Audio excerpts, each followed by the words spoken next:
The single best way to strengthen your feet is to gracefully and carefully transition over to, hey, welcome to another show about the big toe. Hopefully, you heard my first presentation, what's the big deal about the big toe? And now I want to get into a little more detail about how big toe functionality helps influence and optimize pronation. As you learned in the first show, the big toe is perhaps the single most important body part for efficient human locomotion, and it must have that freedom to operate independently from the other toes, moving dynamically through multiple planes of motion. This is in order to efficiently, remember those big three I talked about? Absorb impact, balance moving body weight, and generate forward propulsion.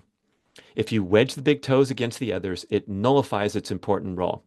The big toe is super important as the trigger, the primary trigger for glute activation during the running stride, to a lesser extent, the walking stride, as I talked about in more detail last time. So, even when you're standing still, the big toe and its finely tuned receptors have a strong influence on static balance. Stand barefoot with your feet pointing forward and close your eyes and see what I mean.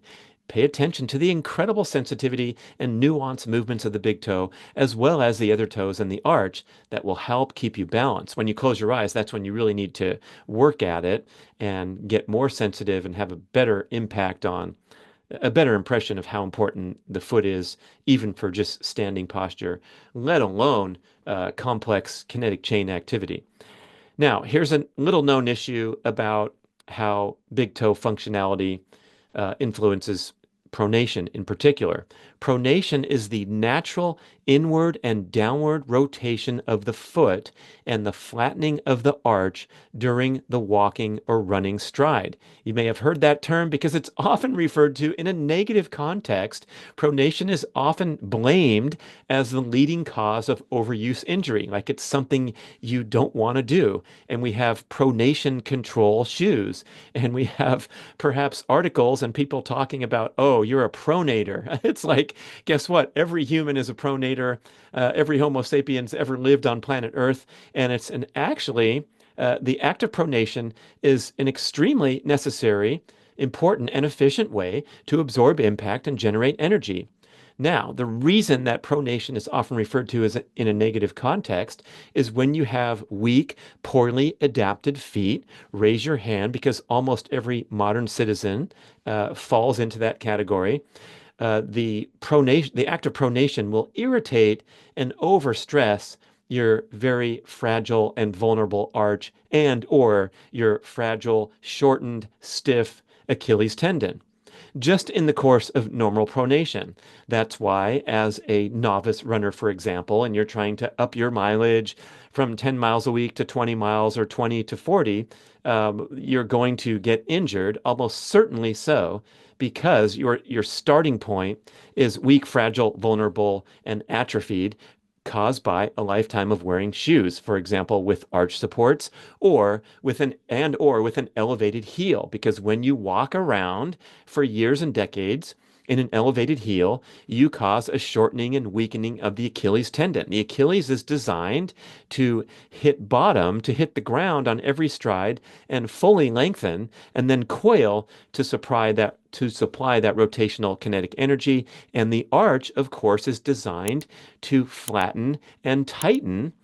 And what did I call it? Flatten, tighten, and point downward rotation on every stride, walking or running.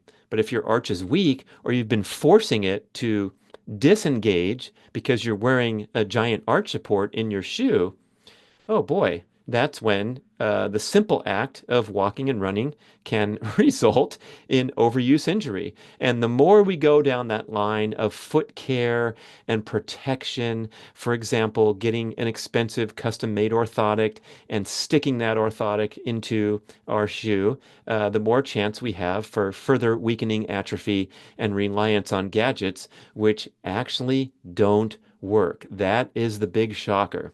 So there has never been any research to reveal that the most high-tech modern running shoes or any running shoe ever invented can actually, quote unquote, control pronation.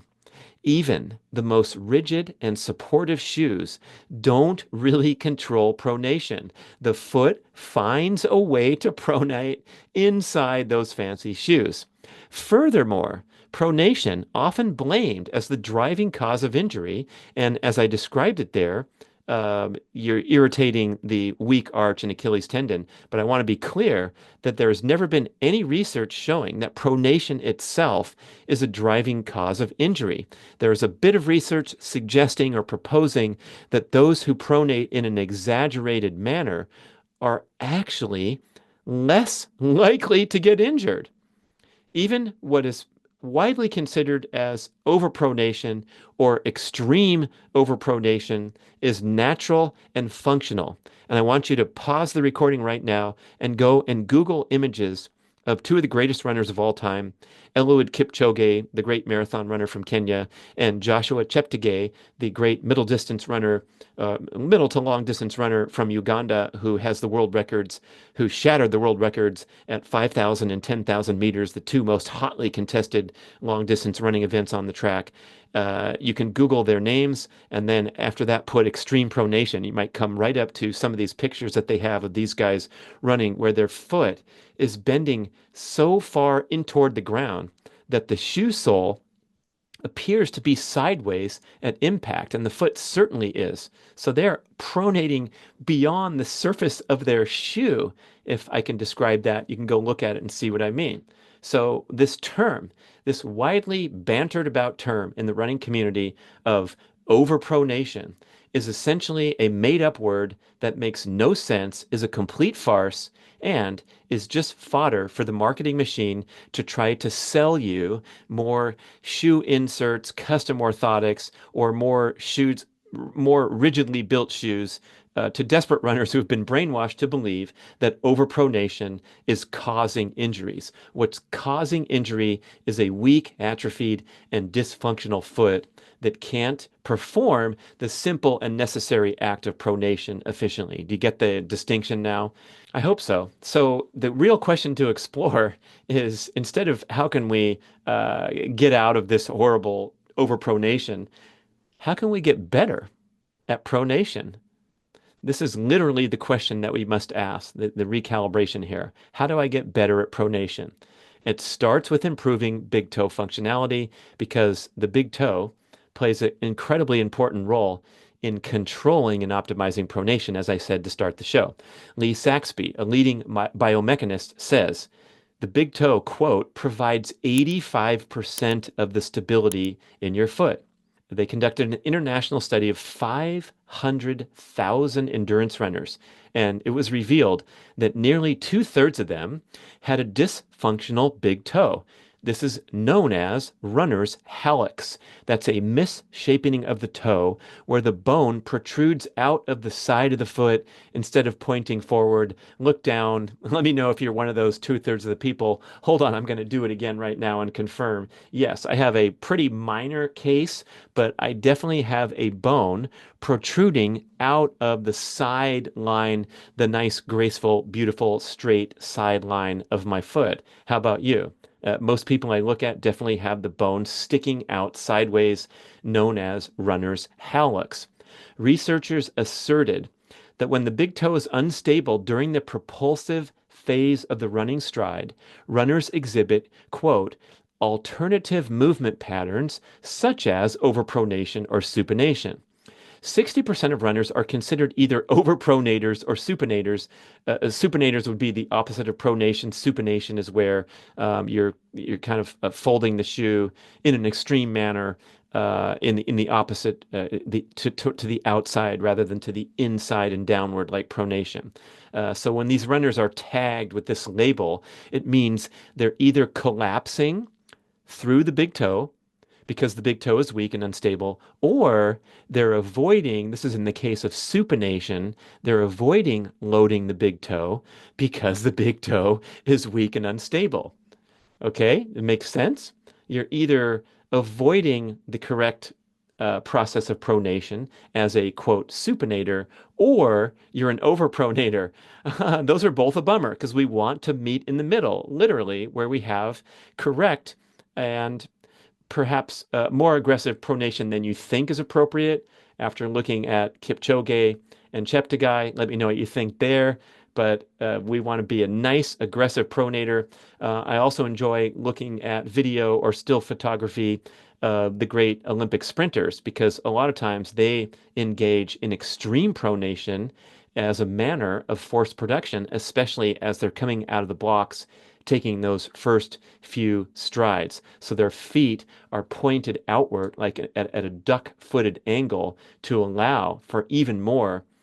They call it internal rotation of the various body parts, muscle groups, and that allows them to generate power.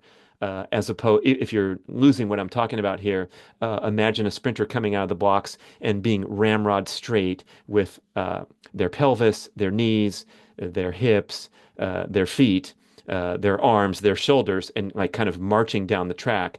That person is going to be a lot slower than go ahead, pause the recording again, and type in something to YouTube like Usain Bolt slow motion running, and you will see all that rotation that he engages in, the whip-like rotation coming and emanating from the thoracic spine, where his upper body is just cranking as a way to counterbalance the rotation that's occurring in his legs, and really literally starting from the ground up at the bottom with a extreme act of pronation, maybe labeled overpronation by some. Okay, I found this information from a British footwear company that had some great info on their website, and they claim that they're dedicated to optimizing big toe function by equipping running shoes with a slightly wider toe box and a high-tech carbon fiber reinforcement strip that is purportedly allowing the big toe to generate more power during the running stride. So I give them some credit for making a decent effort to put some technological innovation into a footwear and have that esteemed goal of making the big toe stronger and more functional. But I'm going to argue for another way, perhaps a better way, to help our big toe get strong and functional, and that is a barefoot-inspired footwear and overall lifestyle. Okay, so as much as you can, walk around barefoot indoors and other safe areas, and as much as you can, use your Peluvas with that critical individual five-toe functionality to walk your way and exercise and move your way through daily life with a barefoot-inspired footwear experience. That is going to generate a strengthening effect and a toe spacing effect at all times.